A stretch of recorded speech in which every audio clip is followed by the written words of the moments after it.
you still excited, on fire to continue another activity for today's meeting?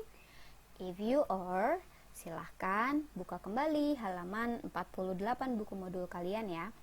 Nah, pada penjelasan kali ini di activity 15 masih berkaitan dengan text prosedur.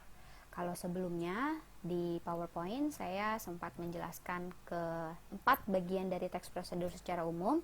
Kemudian di aktivitas 3 sebelumnya kalian juga sudah melihat bagaimana how to make Indonesian coffee Indonesian coffee telur dibuat. Nah, sekarang kita akan masuk ke bagian time connectives. If you do still remember, one of language features in the text procedure or procedure text itu adalah salah satunya time connectives. Setelah sebelumnya kalau kalian masih ingat, yang pertama ada yang kita sebut sebagai imperative sentences atau kalimat-kalimat yang menggunakan kata kerja perintah. Kemudian yang kedua, language features-nya juga ada yang kita sebut sebagai noun phrases and conjunctions. Nah, yang paling terakhir ini adalah time connectives. Oke, sekarang kita bahas satu persatu. Bagaimana di activity 15 ini kalian melihat ada beberapa kata yang diberikan highlight berwarna merah. Or do you notice that there are some words in the text A colored red? We call them as time connectives atau kata penghubung waktu.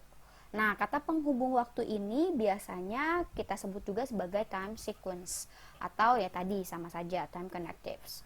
Contohnya di sini tertera ada kata first, next, then, after that, and finally. Ini fungsinya adalah untuk menggambarkan atau mendeskripsikan urutan dari 2 atau bahkan lebih actions yang terjadi pada susunan teks prosedur. Makanya biasanya kalau kalian menemukan teks prosedur di bagian awal atau kita sebut sebagai introduction of ideas, itu biasanya umum digunakan kata time connectives first.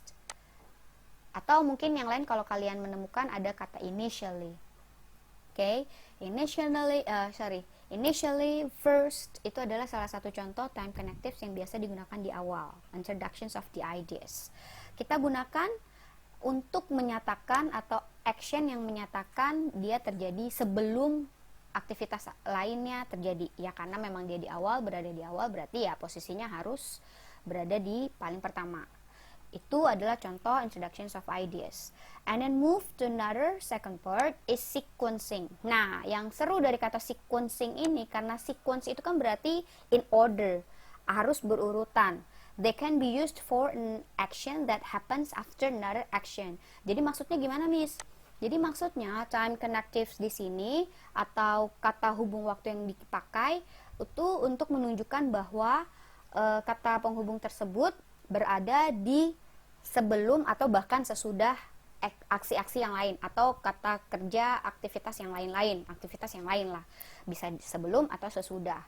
Nah, sequencing ini karena contohnya ada banyak, bisa kita gunakan next, then, after that, dan masih banyak lainnya. Itu adalah yang tadi untuk menguatkan bahwa steps pada procedure text itu berlangsung atau lebih dari satu kali gitu ya. Nah, makanya di bagian yang terakhir ini kita sebut sebagai conclusion atau kesimpulan. Makanya kata time connectives yang kita pakai biasanya gunakan finally gitu atau lastly or last but not least gitu. Itu salah 3 contoh yang bisa saya berikan. Kalian bisa gunakan contoh-contoh lainnya, nanti silakan cari sendiri, banyak sekali kalau kalian mau googling. Ini fungsinya jelas, adalah the actions that happens at the end after any others or after a long time.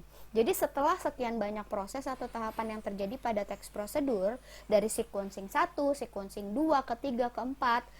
Nah, untuk menunjukkan bahwa sequence-nya udah selesai nih, nak, urutannya udah selesai nih, atau kita berada di tahap akhir, maka kita gunakan ini dia, at the end or conclusions of the time sequence or the time connectives. Oleh sebab itu, di bagian terakhir pada halaman 48, kita biasanya menggunakan koma. Setelah kata first, next, then, after that. And finally, ketika kita sedang menjelaskan atau memperkenalkan antar aksi atau antar aktivitas, antar tahapan. Nah, sampai di sini kira-kira bagaimana? What's your opinion? Do you have a better understanding of my longer explanations on PowerPoint, Activity 3 and Activity 15? Because if you do have the crystal clear understanding of these 3 points or these 3 explanations, you can go further. Kalian silakan langsung mulai bisa mengerjakan pada aktivitas 1, 2, 4, dan 5 di buku tulis kalian masing-masing. Silakan dicek kembali ya di modulnya, silakan periksa kembali di modul pada aktivitas 1, 2, 4, dan 5. Setelah itu, setelah selesai dikerjakan, seperti biasa, capture every single page and submit or attach the clean pictures of them to Google Classroom. Okay, if you don't have any questions, or if you really have any questions, you are having difficulties in understanding these explanations, silahkan langsung personal chat ke Miss Hora ya. Thank you so much for your attention. Goodbye. Assalamualaikum warahmatullahi wabarakatuh.